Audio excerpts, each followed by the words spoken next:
Spring sports in Minnesota can be dicey this time of year with some of the weather shifts from day to day. Today is one of those days teams could get games in. Let's head out to Caswell Park.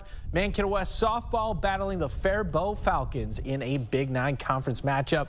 Nora Davis in the circle for the Scarlets. Sophomore picks up the strikeout. A 1-2-3 inning for Davis and West.